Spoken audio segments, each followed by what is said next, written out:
I'm Chris Fahr. I've had the pleasure of being a colleague and a friend of Nick.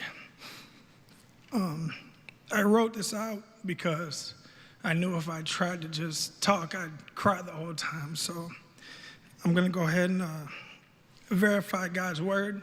I was praying last night about the right verse to use, and my wife hates Facebook, but I had to take a break, and I turned on Facebook, and one of our coaches' moms was on there and said Proverbs 16:9. We can make our plans, but the Lord determines our steps. And if anyone knows Nick, man, he had his plans. He had a plan for a plan for a plan for a plan. So I'll begin. I've had the pleasure of knowing Nick and his family for about 5 years. God blessed Seahome and me personally with him joining our program in 2009. From the minute he joined our team, he brought a calm, happy spirit with amazing leadership that we needed in our program badly. We had gone through some very tough times. We needed him. I needed him. Nick was very special to our program and me personally from the get-go. His mentorship, leadership, and friendship meant more than words can explain. His passion for God, family, his church, and for the football coaches and players had me in awe on a daily basis. Passion was Nick's greatest strength. I love being around him on the field and off the field. I love talking about football, about life, about our families, and how God was working our lives. Man, did he love his family. He was so proud of his boys, Josh, Jared, and Jordan. Nothing gave him more joy than having Jordan at practice and games every day.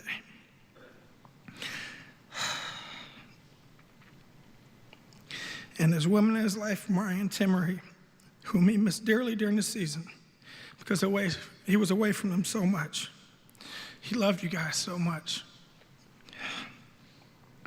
On the field, Nick was a coach's coach and a godly man.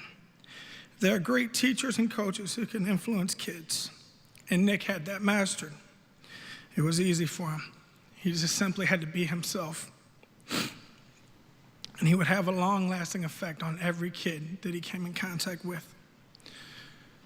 But what made Nick special is he could influence men.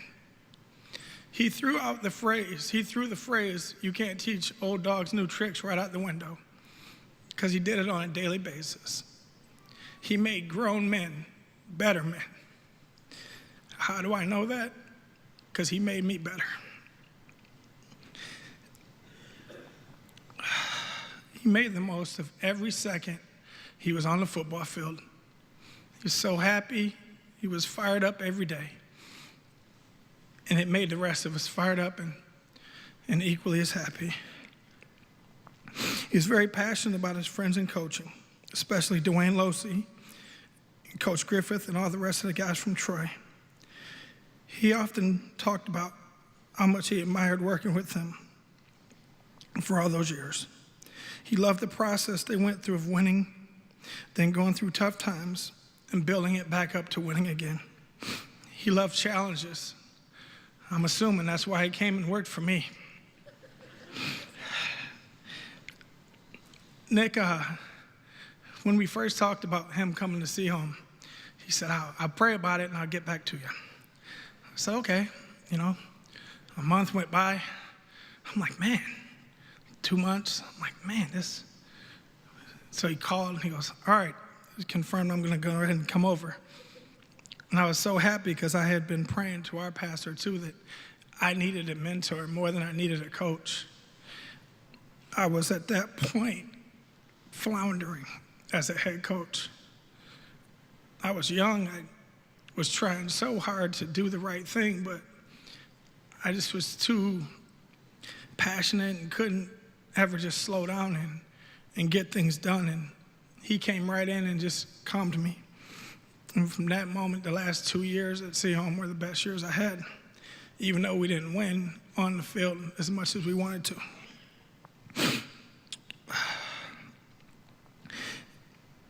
I found when Nick when he applied for the head coaching job, I found that I politics more for that job for him than I ever did anything in my life. And I just knew it was God's will, but I still found out that I had to help somehow.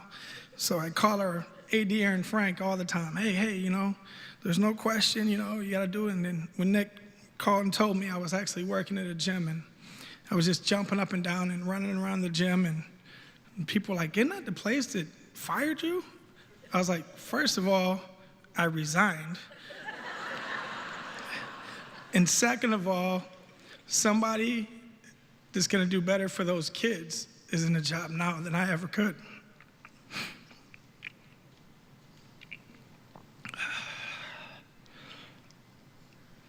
Nick never politicked for anything. He let his work and his God do his talking. Although he didn't get to coach a game as a head coach, he did more in 5 months than most coaches do in 5 years. One of the most exciting things about being a head coach is that he got Jim Fahr to come out of retirement. And my last year as a coach, he started that wheel in motion. He was like, you know, I got this guy. He needs to come out and help us out. And I said, okay, bring him out. And Jim, and I could tell, was just like Nick. And I knew those two were going to be a tremendous, tremendous team this year. And Jim, he was so excited to have spent that time with you this 5 months. I know it meant more to him and you than words can explain. In closing, I'm going to tell you a funny story about Nick saying little but letting his actions speak a lot. I was a bit of a tyrant as a head coach. I thought I had all the answers. And I remember a game, our first year together, it was 3rd and 18. For those of you that don't know football, that's a long way to get a first down. And Nick calls a play, and our quarterback, Jack Quigley, was standing right there. And over the headsets, I said, don't you want to call a play that's going to at least give us a chance to get the first down? And he says, you got a better play? I go, nope. So we ran the play, and we got 25 yards on it for a first down. And Jack looked at me with a big smile, and I just said, anything you want to say to me? He goes, yeah, 21 veer. His next play. It's just who he is as a man. 99% of the people in the world would have been like, I told you that play was going to work, or, you know, that's just not who he was. He was the greatest man of God, greatest father, husband, and friend that anyone could ask for.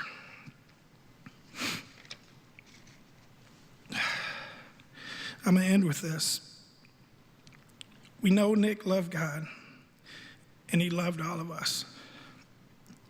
Today is my prayer, and I know Nick is looking down, and it is his prayer also. If God is speaking to you today, listen to him, trust him, love him, and follow him, just as Nick demonstrated for us. God bless you.